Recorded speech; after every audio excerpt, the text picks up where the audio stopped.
Hi, I'm Nad Mills. Okay, girls and guys, it's not fair to leave them out. Let's face it, they will be dragged along for the ride, whether they like it or not. So, the M word. The change. You're not kidding. Mental pause, my personal favourite. Now, there's one person you're going to meet at menopause, and that's you. Lovely, wonderful you. Because all the stuff that you've ever done in your life comes and hits you in the back, like an elephant, or a ton of elephants, or all of their woolly mammoth ancestors. Who here hasn't laid in bed at night and thought of every bad job interview, not getting picked for the hockey team, the boyfriends that dump you, just all this stuff comes up. It's like boom, boom, boom, hitting you in the back. How weird that you develop a memory the size of North America for all the bad stuff, yet you can't remember where you put your cup of tea. You put your knickers in the fridge, you put something wrong in the washing machine. You feel like you're going mad. Oh, on a girls' night out, you'd be far better to say, how many elephants this week, than how are you?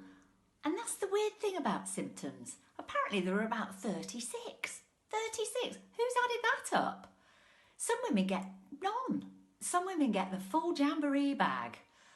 And there's hot flushes. Whoa, those are fun. About 3 years ago, I actually went to a jazz club in Oxford with my husband. The kind where you kind of book a seat at a table that you share with a few other people. Really looking forward to it. Jazz musicians are on the stage, lights are down, and then all of a sudden, whoosh, just the most huge hot flush. My whole face was covered in sweat. It was dripping off my chin. I thought, oh my God, everyone at the table's going to see this. I looked like a melting ice sculpture. My husband turned round to see where the source of heat was coming from, and I mouthed at him, don't you dare laugh.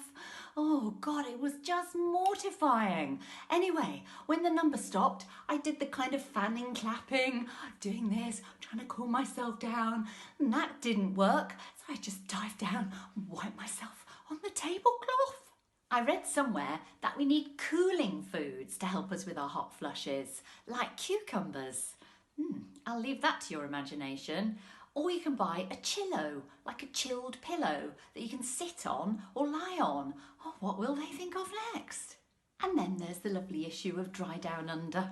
And we're not talking about Australia. A friend of mine was witness of my wedding about 5 years ago, and she gave me a piece of advice on the night before it. She said, whatever you do at menopause, look after your fanny. It's really important because you don't want to burst into flames. So how romantic was that? So cue all these wonderful things, Vagisil, Vagifem, Vagi everything. God, are all the ad execs men? What terrible names to come up with. I asked my husband to come up with something alternative for that. Do you know what he said, bless him? Lady Garden Butter. Now I bet that would sell. Well, that's a much better idea. And then there's lubricants. Not the really useful ones like gin and wine, but the ones that are kind of necessary. I've got a good one called Yes. It's kind of plant oil based. I bet Meg Ryan would have a field day on that one. Chin hairs. Oh, just the worst. Just the worst. Literally from your mid-40s, you find yourself, what's this? Thumbing your chin, watching television, finding whiskers. And then these become your best friend. And believe you me, if you can't find them, you kind of get like tweezer separation anxiety. Oh God, I've got to pluck my chin. I've got to go and see Jack Savaretti. I can't look like this. Oh God, please help me sort it out. And then you go to the mirror one day and you suddenly see the 2-incher, the witchetty hair, the full old granny hair. And you think, oh my God, who's seen it? And why haven't I seen it? And then there's the health anxiety. Daily visits to Dr. Google. Not a good idea. I've already diagnosed myself with psychosis, narcolepsy, syphilis. And the worst thing I had was actually vibrating internally as if I'd swallowed a mobile phone. I thought maybe somebody was trying to call from another dimension. Anyway, best just to find yourself a sachet of yes and a willing male. Do some meditation and fornication instead. And then there's the minefield, which is HRT. Not all of us go there. It's known in some circles as husband replacement therapy. Let's face it, a few of us have been tempted. But apparently you can grow your own now. There's a book. You just send off for the book.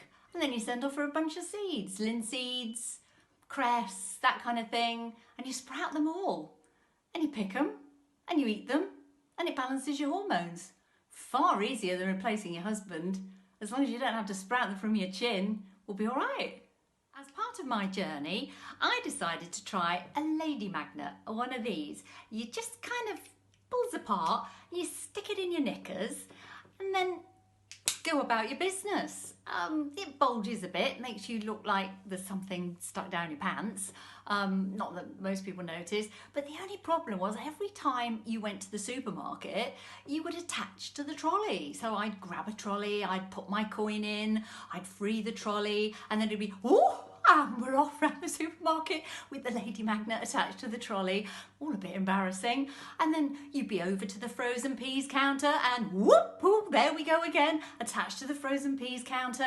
Apart from that and a bit of fun of being attached to things, it didn't really seem to do any good. I'll leave you with my advice. Do things with cucumbers. Talk to your friends about elephants. Buy a chillo. Grow your own. Don't get rid of your husband. Don't, whatever you do, Dr. Google, get a decent menopause coach instead. And if all of that fails, just help yourself to a really nice face mask. I find this one's great.